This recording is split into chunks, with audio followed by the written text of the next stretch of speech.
In the vast chronicle of aviation, few silhouettes are as universally recognized and beloved as that of the Boeing 747.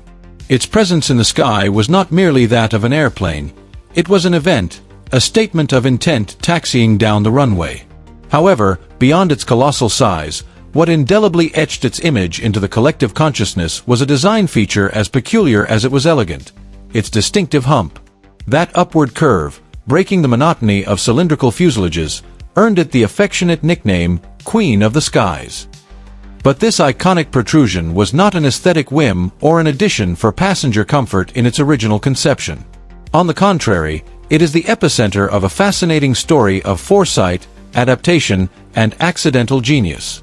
The purpose of the 747's hump is one of the best-kept secrets of aeronautical engineering, a tale intertwined with a fear of technological extinction and a bold gamble on a future that never fully materialized. To truly understand why this architectural marvel exists, we must travel back to an era when slide rules were the norm, the future seemed to belong to the speed of sound, and Boeing embarked on one of the greatest corporate bets in history. This is not just the story of a part of an airplane. It is the chronicle of how a pragmatic solution to a cargo logistics problem, born from a forced redesign, was unexpectedly transformed into a symbol of luxury, a facilitator of humanitarian feats, a pillar of the space program, and, ultimately, a cultural phenomenon that connected the world like never before. To uncover the purpose of the 747's hump is to unveil the very soul of a machine that transcended metal and wiring to become a legend: the supersonic shadow and the cargo imperative. To understand the origin of the 747's hump, it is essential to immerse oneself in the aeronautical context of the 1960s, an era of unbridled technological optimism. At that time, the future of air travel seemed to have a first and last name: supersonic. Boeing's engineers and executives, like much of the industry, were convinced that conventional or subsonic passenger planes had their days numbered. It was firmly believed that, in a matter of years, transatlantic travelers would demand the speed of the Concorde and other supersonic transports, SSTs, relegating slower aircraft to the background. This prediction, which we now know was incorrect, became the central axis of the 747's design. Boeing faced a monumental dilemma: invest billions in a giant passenger plane that could become obsolete almost as soon as it was born. The solution was a dual design strategy, a stroke of genius born from the need to protect a colossal investment. The 747 was conceived not as a pure passenger plane, but fundamentally as a transitional cargo aircraft. The plan was that, once passenger demand inevitably shifted to supersonic aircraft, the 747 fleet could be quickly and efficiently converted to serve the growing air freight market. This decision to prioritize cargo capacity over a traditional passenger design was the catalyst for the aircraft's entire architecture. For a freighter to be truly efficient, especially for bulky goods, loading and unloading must be as simple as possible. The most effective solution was to allow for front loading, meaning the entire nose section of the plane could swing upward. This functionality, however, presented a major obstacle: the flight deck. In all conventional aircraft, the cockpit is located at the front of the fuselage, precisely where the cargo door needed to be. Boeing's engineers, led by the vision of Joe Sutter, arrived at a radical but purely pragmatic solution. If the cockpit is in the way on the main level, it must be moved. They raised it above the main deck, placing it in a sort of shortened second story. This relocation, dictated entirely by the logistical requirements of cargo operations, was the birth act of the iconic hump. The most recognizable shape in commercial aviation was not born from a desire to create a passenger lounge or a quest for aerodynamic beauty, but from the practical need to clear a path for cargo pallets. The hump was, in essence, a short-term compromise, an insurance policy against a supersonic future that loomed as an existential threat. The ghost of the double-decker and the 90-second verdict. Although the vision of a future freighter dictated the final solution, the path to the hump was not a direct one. The initial idea from Chief Engineer Joe Sutter was actually even more ambitious and visually different from what we know today. The first concept for the 747 did not envision a partial hump, but a true two-story giant. The original proposal imagined a fuselage with two full passenger decks extending the entire length of the aircraft. On paper, This design was the logical solution to maximize passenger capacity and meet Pan Am's request for a plane that would double the size of the 707, while maintaining a manageable fuselage length. However, this two-level colossus ran into an insurmountable obstacle, not of engineering, but of safety. The Federal Aviation Administration, FAA, regulations are notoriously strict, and one of the most critical is the Emergency Evacuation Standard. This regulation stipulated, and still stipulates, that any commercial aircraft must be able to be fully evacuated in a maximum of 90 seconds, using only half of the available exits. When Boeing's engineers ran the simulations, they realized a critical and unsolvable problem. Evacuating passengers from a full upper deck through a limited number of exits and potentially internal stairs, in a panic situation with reduced visibility, was a logistical nightmare that made it virtually impossible to meet the strict 90-second limit. Passenger safety was paramount, and the full double-decker design, while efficient in capacity, presented an unacceptable risk in an emergency. This regulatory wall forced the design team to make a 180-degree turn. They had to abandon the full double-decker concept and search for an alternative. It was at this point that the vision of the cargo plane and the lessons from the failed evacuation converged. The solution was to eliminate most of the upper deck, retaining only the front section necessary to house the elevated flight deck. This radical redesign, a strategic retreat in the face of a safety requirement, was what finally sculpted the definitive silhouette of the 747. The elegant and distinctive curve of the hump was not the original plan, but an intermediate solution, a brilliant compromise born from the failure of the previous design. It was a demonstration of how engineering constraints, in this case regulatory, can lead to the most ingenious and enduring solutions. Anatomy of an icon, forging the hump. With the double-decker design discarded and the primacy of the freighter conversion established, the final shape of the hump began to take form as a marvel of multifunctional engineering. Its primary purpose was clear: to house the flight deck to allow for a swing-up nose. Thus, the hump is, in fact, the aircraft's command post. Inside this elevated bubble was an environment that represented the pinnacle of the analog technology of its time. Before the era of glass cockpits and fly-by-wire systems, flying the 747 was a symphony of human-machine interaction. The cockpit of the early 747 versions was an overwhelming landscape of complexity, with a total of 971 switches, gauges, dials, and lights, each with a critical function. Operating this machine was not a task for one person, or even two. It required a crew of 3 highly skilled professionals working in perfect harmony: the pilot, the co-pilot, and a flight engineer. While the pilots handled the primary flight controls, the flight engineer, seated behind them at their own expansive control panel, was the master of the aircraft's internal systems. They managed everything from the complex transfer of fuel between multiple tanks to maintain balance, to electrical generation, cabin pressurization, and climate control systems. It was a technical ballet that demanded specialized training and constant communication, creating a culture of camaraderie and rituals, especially on long transoceanic flights, that many veteran aviators remember with nostalgia. Mastering this cockpit was considered by many pilots to be the pinnacle of their careers, a mark of expertise that earned them special respect in the aviation community. The tactile connection between these aviators and their massive machine was profound. Every flipped switch and red gauge provided direct, visceral feedback. This entire nerve center rested atop the main deck thanks to the robust structure that the hump represented. This design decision not only solved the cargo problem but also, unintentionally, created one of the most unique and privileged passenger experiences in the history of commercial aviation. The unintended palace in the sky. If the original purpose of the hump was purely functional, its most glamorous consequence was entirely accidental. The space created behind the elevated cockpit, the area that constitutes most of the bulge, became a blank canvas for the airlines. Instead of being mere extra space, it evolved into one of the most exclusive and desirable areas in the sky. The 747 didn't just transport passengers, it redefined the travel experience.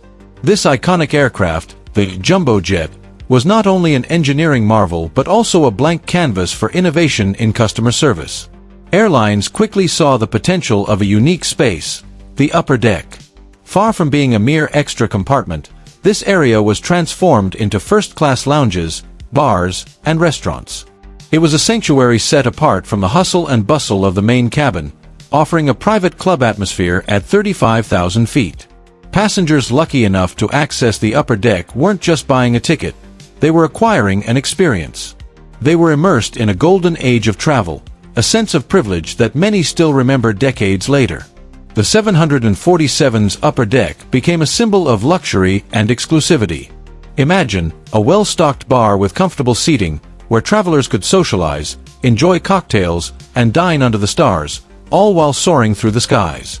It wasn't merely a place to pass the time, it was a destination in itself.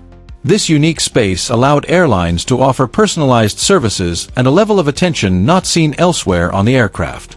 Flight attendants could dedicate themselves fully to the needs of these select passengers, creating an intimate and memorable experience. Some even compared it to being on a private yacht or in an exclusive club, only suspended in the air. This exclusivity not only attracted the wealthiest clientele, but also elevated the overall perception of air travel. But the ingenuity of the 747's design didn't stop at the upper deck. The relocation of the flight deck had another fascinating effect on the main lower deck. For the first time on a commercial airliner, it was possible for passengers to sit ahead of the pilots. This arrangement was revolutionary. On most planes, passengers are behind the wings or, at most, just behind the cockpit, limiting their view. However, the seats in the forward nose section of the 747, on the lower deck, placed a handful of fortunate travelers in the most advanced position on the aircraft. This offered an unparalleled perspective on takeoffs and landings, one that not even the flight crew themselves, seated one level above and slightly behind, could experience. From these privileged seats, passengers enjoyed an unobstructed panoramic view. They could see the runway stretch out before them during takeoff, feel the immensity of the open sky in front of them during cruise, and witness the approaching urban or natural landscape during landing, all without the interruption of wings or engines. It was like having their own front row seat to the spectacle of flight. The experience of sitting in the very front of the 747 was more than just a view. It was a complete immersion. Passengers could observe up close how the plane gained speed on the runway, how the nose gracefully lifted, and how the world shrank beneath them. During the flight, the absence of visual obstructions offered a sense of freedom and spaciousness, as if they were floating in the air. And during landing, the approach to the ground was a mesmerizing spectacle, with the runway appearing directly before them, a precise and controlled dance between machine and environment. This seating arrangement wasn't just a novelty, it offered tangible value to passengers. It allowed for a deeper connection with the act of flying, transforming a journey from point A to point B into a memorable adventure. It was an opportunity to appreciate the scale and complexity of aviation from a perspective few could enjoy. In an era when air travel still retained a certain glamour, these details added layers of fascination and wonder. The 747, with its upper deck and forward-facing seats, didn't just change how we flew, it also changed how we perceived air travel. It became a symbol of the golden age of aviation, a time when the journey was as important as the destination. The innovations in its interior design, from the luxurious upper deck lounge to the panoramic nose views, weren't mere whims. They were features that significantly enhanced the passenger experience. This focus on comfort, exclusivity, and visual experience is what sets the 747 apart in the history of commercial aviation. Although aircraft designs have evolved and airline priorities have shifted, the 747's legacy endures as a reminder of a time when imagination and ambition came together to create something truly extraordinary in the skies. The ability to transform a functional space into an oasis of luxury and to offer a flight perspective that defied norms is what cemented the 747's status as an icon, and what makes the memories of its journeys linger in the minds of those fortunate enough to experience them.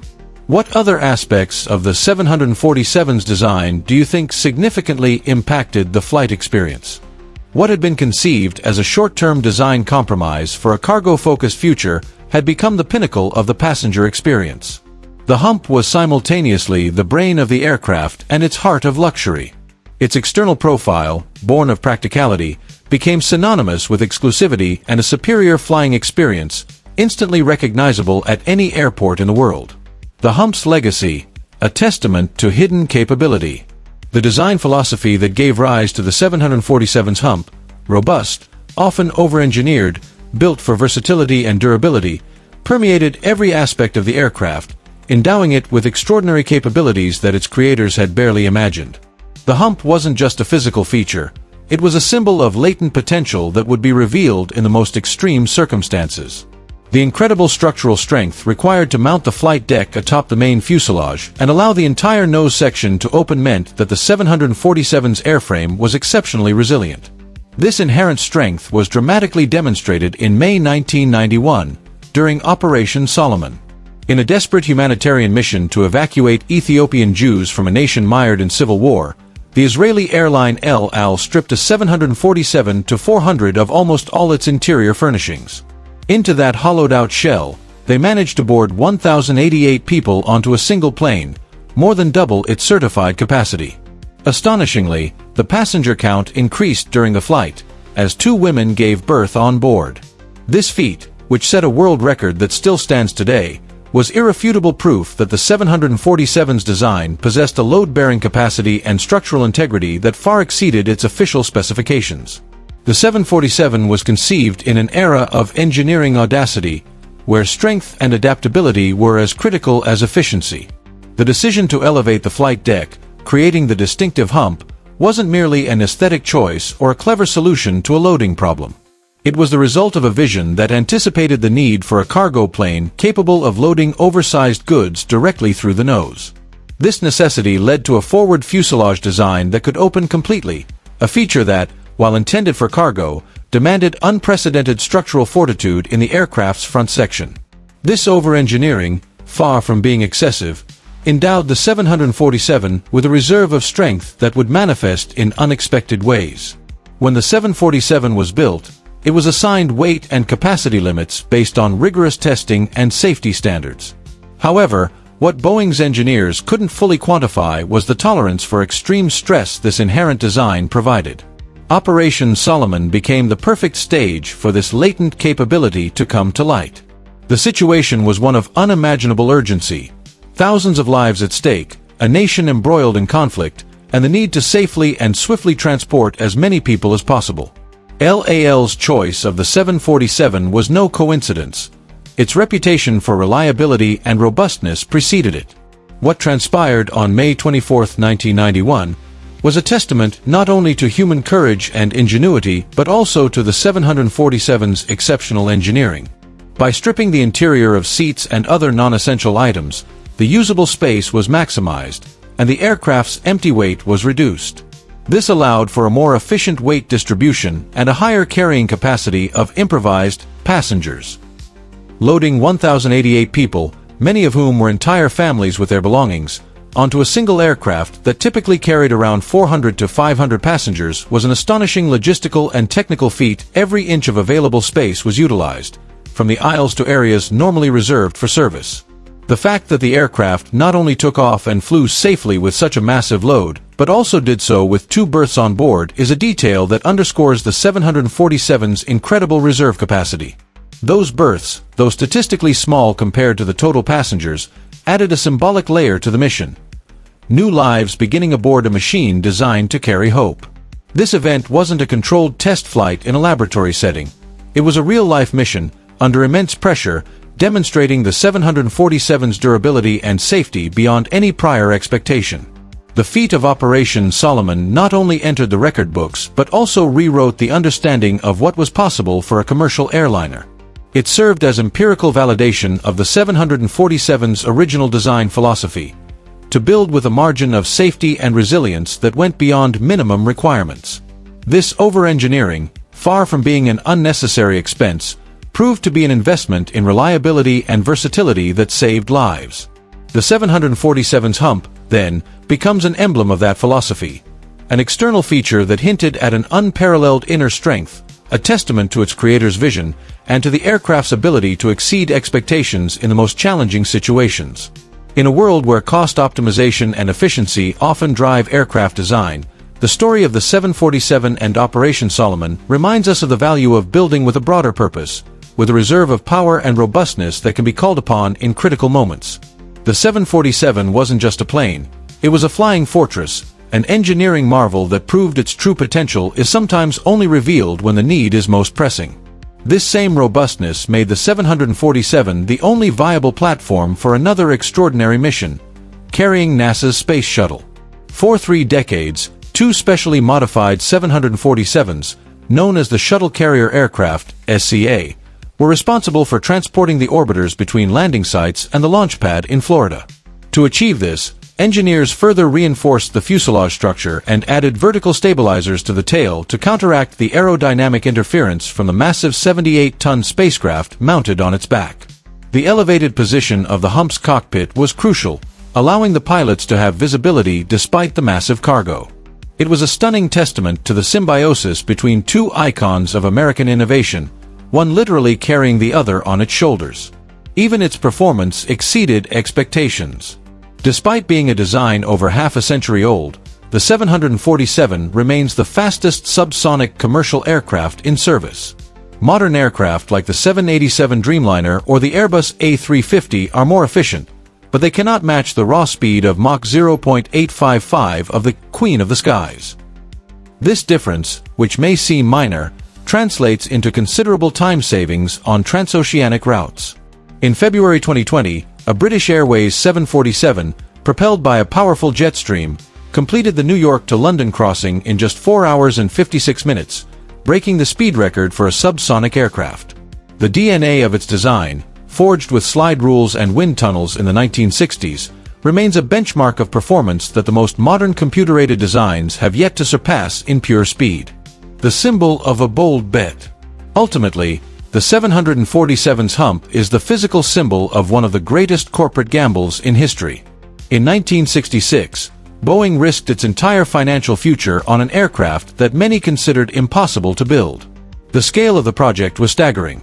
It required the manufacture and assembly of over 6 million individual parts, the laying of 275 kilometers of wiring, and the creation of 75,000 engineering drawings.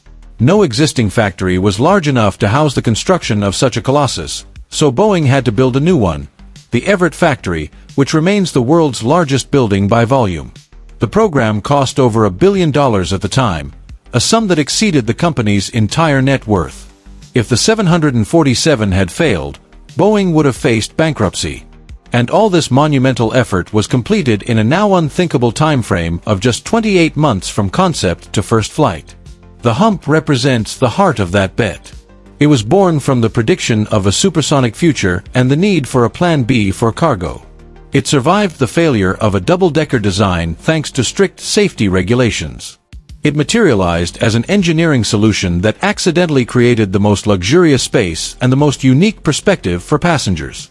Its inherent robustness enabled humanitarian and scientific feats that no other commercial aircraft could have accomplished. Over time, this unique silhouette became a global cultural phenomenon. The 747 fleet has transported the equivalent of almost the entire world's population, reuniting families, delivering humanitarian aid, and serving as Air Force One.